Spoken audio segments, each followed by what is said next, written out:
আদায় করব বা তিনি আমাদেরকে সালাত আদায় করাবেন। ফাআদরাকনাহু, আমরা তাকে পেয়ে গেলাম এবং তিনি নিজে আমাদেরকে জিজ্ঞেস করলেন, আসাল্লাইতুম, তোমরা কি নামাজ পড়েছ? আমরা কোনো জবাব দেইনি। তারা বলতেছেন, ওয়ালাম আকুল শাই, আমরা কিছুই বলিনি। তারপরে আমাদেরকে তিনি, ওই সাহাবীকে তিনি বলতেছেন, ফাকালা, আমাকে বললেন, কুল, তুমি বলো। তো আমি কিছুই বললাম না। আবার বলল, কুল, তুমি বলো। তখন সে বলেছে, ফাকুলতু ইয়া রাসূলুল্লাহ মা আকুল, আমি কি বলবো?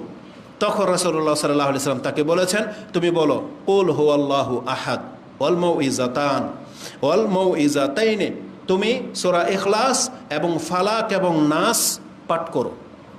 এটা রাতের ঘটনা। বলা হয়েছে কখন তুমি পড়বে, হিনা তুমসি, যখন সন্ধ্যা হবে, ওয়া হিনা তুসবিহ, যখন তুমি সকালে উপনীত হবে। কতবার করে? সালাসা মাররাতিন, 3 বার করে। তার মানে এই হাদিস স্পষ্ট যে সূরা ইখলাস, ফালাক, নাস আমাদেরকে 3 বার করে পড়তে বলা হয়েছে। কখন? সকালে এবং সন্ধ্যায়। এটা পড়লে কি হবে? তাকফিকা মিন কুল্লি শাইইন, তাহলে যে কোনো অনিষ্ট থেকে রক্ষার জন্য যথেষ্ট হয়ে যাবে। তার মানে সূরা ইখলাস, ফালাক, নাসের মধ্যে আল্লাহ এই ক্ষমতা রেখেছেন যে এটা মূলত জারফুকুরি দোয়া, আর এটাই মূলত তাওয়িজ, যেটাকে আমরা বলি না তাবিজ।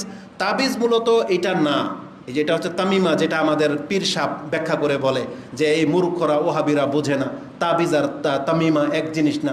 রাসূল তামিমাকে শিরিক বলেছেন, আর তাওয়িজ তো জায়েজ।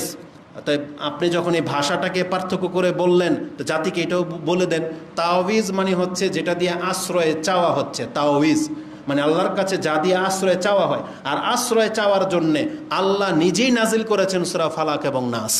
তার মানে আমরা জানি না আসলে তাওয়িজ, যদি কেউ বলে যে তাবিজ ব্যবহার করা যায়, এই তাবিজ কোন তাবিজ? সূরা ফালাক আর নাস।